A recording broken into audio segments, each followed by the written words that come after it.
Bangla academy ও সোহরাওয়ার্দী উদ্যান প্রাঙ্গণে মাসব্যাপী দেশের বৃহত্তম অমর একুশে বইমেলা ২০২৫-এর উদ্বোধন করেছেন অন্তর্বর্তী সরকারের প্রধান উপদেষ্টা ডক্টর মোহাম্মদ ইউনূস। শনিবার বিকেল ৪টায় বইমেলার উদ্বোধন করেন তিনি।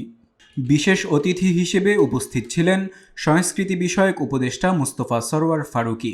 উদ্বোধনী অনুষ্ঠানে সভাপতিত্ব করেন বাংলা একাডেমির সভাপতি অধ্যাপক আবুল কাসেম ফজলুল হক। এবছরের বইমেলার প্রতিপাদ্য বিষয় জুলাই গণঅভ্যুত্থান, নতুন বাংলাদেশ নির্মাণ। বইমেলায় অংশগ্রহণকারী ৭০৮ জন প্রকাশকের মধ্যে ৯৯টি স্টল বাংলা একাডেমি প্রাঙ্গণে, ৬০৯টি সোহরাওয়ার্দী উদ্যানে নির্মাণ করা হবে। গত বছর বইমেলায় ৬৩৫টি প্রতিষ্ঠানকে মোট ৯৩৭টি স্টল বরাদ্দ দেওয়া হয়েছিল। মেলায় ৩৭টি প্যাভিলিয়ন থাকবে, একটি বাংলা একাডেমিতে এবং ৩৬টি সোহরাওয়ার্দী উদ্যানে। লিটল ম্যাগাজিন কর্নারটি সোহরাওয়ার্দী উদ্যানের উন্মুক্ত মঞ্চের কাছে গাছের নিচে থাকবে। তাতে প্রায় ১৩০টি লিটল ম্যাগাজিন স্টল থাকবে। প্রতি বছরের মতো এবারও মেলার কার্যক্রমের অংশ হিসেবে শিশু কিশোরদের জন্য শিল্পাচার্য, আবৃত্তি ও সঙ্গীত প্রতিযোগিতা সহ বিভিন্ন বিনোদনমূলক কার্যক্রমের আয়োজন করা হবে।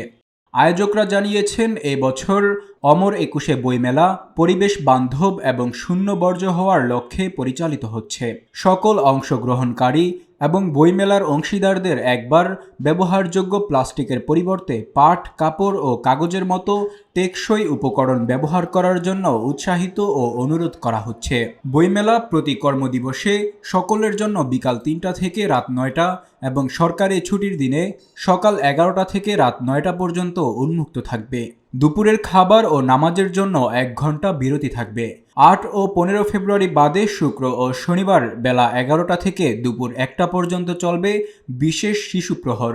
২১ ফেব্রুয়ারি আন্তর্জাতিক মাতৃভাষা দিবস উপলক্ষে মেলা সকাল ৮টা থেকে শুরু হয়ে রাত ৯টা পর্যন্ত চলবে।